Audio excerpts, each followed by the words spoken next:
D'habitude, ils reviennent à Montréal pour se reposer entre deux zones de guerre. Jamais ils n'auraient pu imaginer réaliser une mission humanitaire dans leur propre ville. Je m'appelle Isaac Assaraf, 32 ans, né et grandi à Côte-des-Neiges. Je suis logisticien dans l'humanitaire. J'ai fait des épidémies de choléra, d'Ebola, notamment au nord Kivu, en Centrafrique, et puis aussi dans le nord du Nigeria, vers le lac Tchad. Moi, c'est Nicolas Marcotte. Je suis logisticien pour Médecins sans frontières depuis 6 ans. J'ai travaillé dans plusieurs épidémies, dont Ebola, la diphtérie, la rougeole et l'hépatite E, en Afrique, en Asie et au Moyen-Orient. Mon nom est Marc Forget, je suis médecin omnipraticien.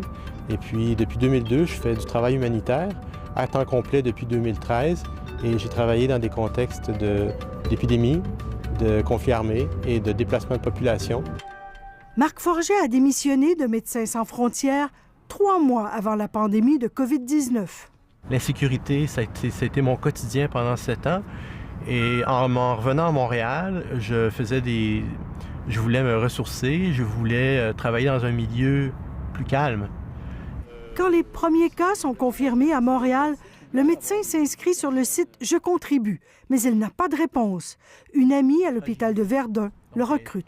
Ça m'a pris de court comme tout le monde, mais après, j'ai presque trouvé ça grisant en me disant « Wow, il y a quelque chose qui se passe, puis il faut s'impliquer ». Et mon cœur d'humanitaire s'est remis à battre. Le médecin se joint à la cellule de crise du CIUS du centre-sud de Montréal. Il fait rapidement le tour des CHSLD avec Isaac Assaraf. On a une connivence sans se parler. Moi, je me rappelle d'une visite qu'on a faite à Verdun, moi puis Isaac. Ils ne se connaissent pas, mais ils ont la même expertise et tirent les mêmes conclusions. Il faut rapidement isoler les malades de la COVID, ériger des zones rouges. En scindant physiquement les lieux, en faisant un aménagement spatial où c'est physiquement impossible de se croiser. Et j'aimerais ajouter que là-dedans, il n'y a pas seulement les êtres humains, il y a aussi les déchets, la nourriture, la literie, les équipements, le matériel.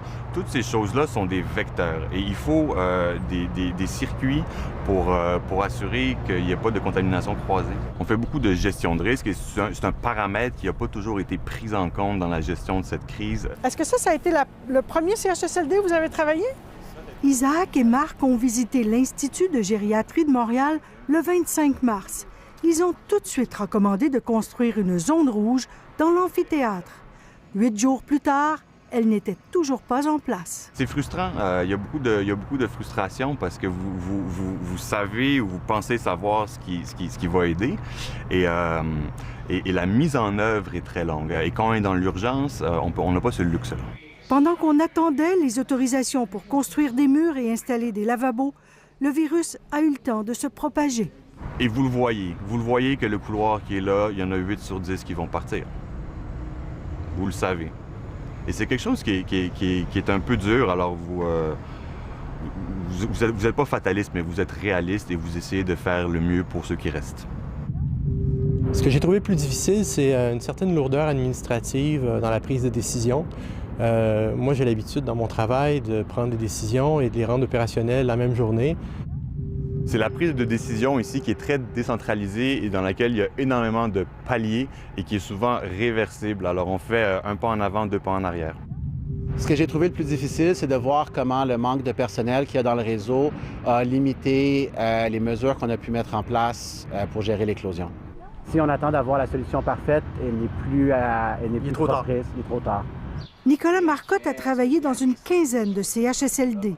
Quand il demandait que des zones rouges et des circuits soient érigés en 24 ou 48 heures, on le regardait avec de gros yeux. Je leur ai expliqué les exemples quand j'ai travaillé dans une épidémie de diphtérie au Bangladesh où nos cas doublaient à chaque jour.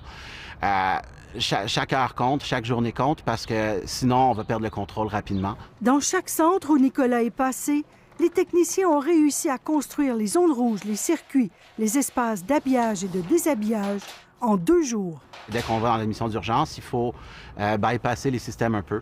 Et c'est ce qui a été fait. Il y a eu des gens qui ont pris les véhicules, qui sont allés chez Renault Dépôt, chez Rona, chez Canadian Tire, aller acheter les matériaux dont on avait besoin. On aurait voulu les partager aussi avec nos partenaires du réseau, les autres CHLD. Le patron de notre trio d'humanitaires se compte chanceux d'avoir pu compter sur eux. C'est sûr que si on avait eu 10 Nicolas Marcotte, on aurait fait tous nos CHLD en 2 jours.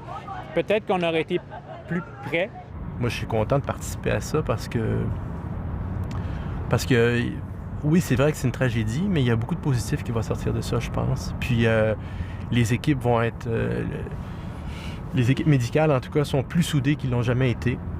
Puis il y a beaucoup de choses il va y avoir une mise à plat qui va être à faire après avec comment on peut améliorer le système. Et pour moi, c'est positif. L'image qui va me rester en tête de cette épidémie-là, c'est le cœur et la solidarité que tout le monde a eu dans le réseau pour faire le plus possible pour pouvoir ralentir la propagation dans nos centres. Ce qui m'a beaucoup impressionné en arrivant ici, c'est que les équipes sur le terrain, autant les médicaux que les corps techniques, se sont accaparés le projet et c'est ça qui a fait le succès des opérations. Ce qui m'a le plus impressionné, c'est l'engagement du personnel, autant les médecins, les infirmières, les préposés. J'ai vu beaucoup de démonstrations de courage et un engagement qui m'a épaté.